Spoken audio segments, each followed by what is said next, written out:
Hey, Shabbat Shalom Mishpocha! Welcome to another edition of Torah Tidbits. This is Torah Tidbits installment number 43, and this is Torah portion Masa'eh. I'm not very good at pronouncing Hebrew most of the time. I'm still in the process of learning because I'm not a Sabra, I'm not a native speaker. But anyways, it's about allotments. And the passage is from Bamidbar, Numbers, chapter 33, all the way to chapter 36, which ends the book. This Torah portion is basically a review, a summary of the wanderings and journeys, the encampments, the major events that happened to Bnei Israel during their 40 years in the wilderness. Why do this? Well, it's because of a review. It's kind of like sitting down with the family photo album or with the family scrapbook, and you're going over your summer vacations, you're going through the events in your family's life, and each picture is a snapshot of something that happened, whether good or bad. And you can look at those pictures and you can remember what happened and possibly lessons that were learned during that time.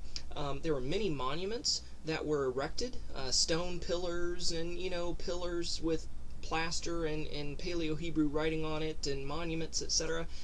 And this marked special watershed turning point events in the life of Bnei Israel, the children of Israel. And so it kind of calls us to review our own life, as we're getting, past the summer and moving into the fall. These fall festivals are going to be right around the corner, folks. They're going to nip us right in the tuchus if we don't be careful. And, during Rosh Hashanah and Yom Kippur, we review the past year and all the activities of our past year. We make things right between our fellow man before we make things right between us and God. And so this is a good Torah portion to kind of kick things off, prepare ourselves for the fall festivals. And as we review the life of the children of Israel and all their events and remember the good and bad things, the lessons that were learned, let's do that with our own life.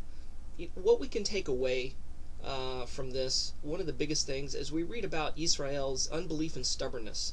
And sometimes we're amazed because they seen miracles that our eyes have never seen. We could just only imagine. And we're thinking, wow, if we were them, if we were there, if we seen the things that they seen.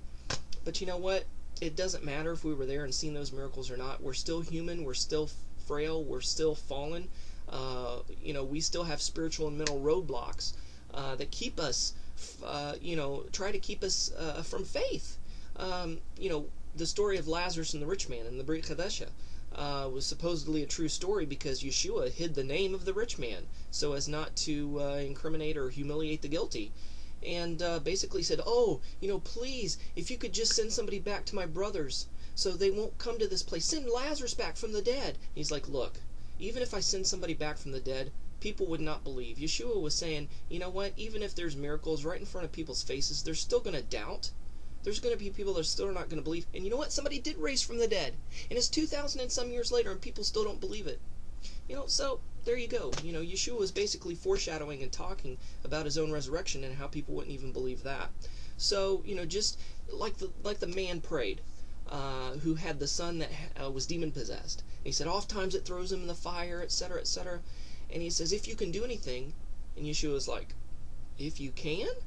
Don't you know who you're talking to? He says, oh Lord, I believe, but help thou my unbelief. And that's a very humble and honest prayer, and I have prayed it many times, and I'll probably pray it many times more. Say, God, I believe, but help thou my unbelief. So enjoy the Torah portion, and we'll see you next time. And as we say at the end of every Torah reading, every book that we read in the Torah, Chazak, Chazak, V'tznei Tzarak. Be strong, and let us be strengthened. Shalom and Shavuot Tov Mishpocha. Bye.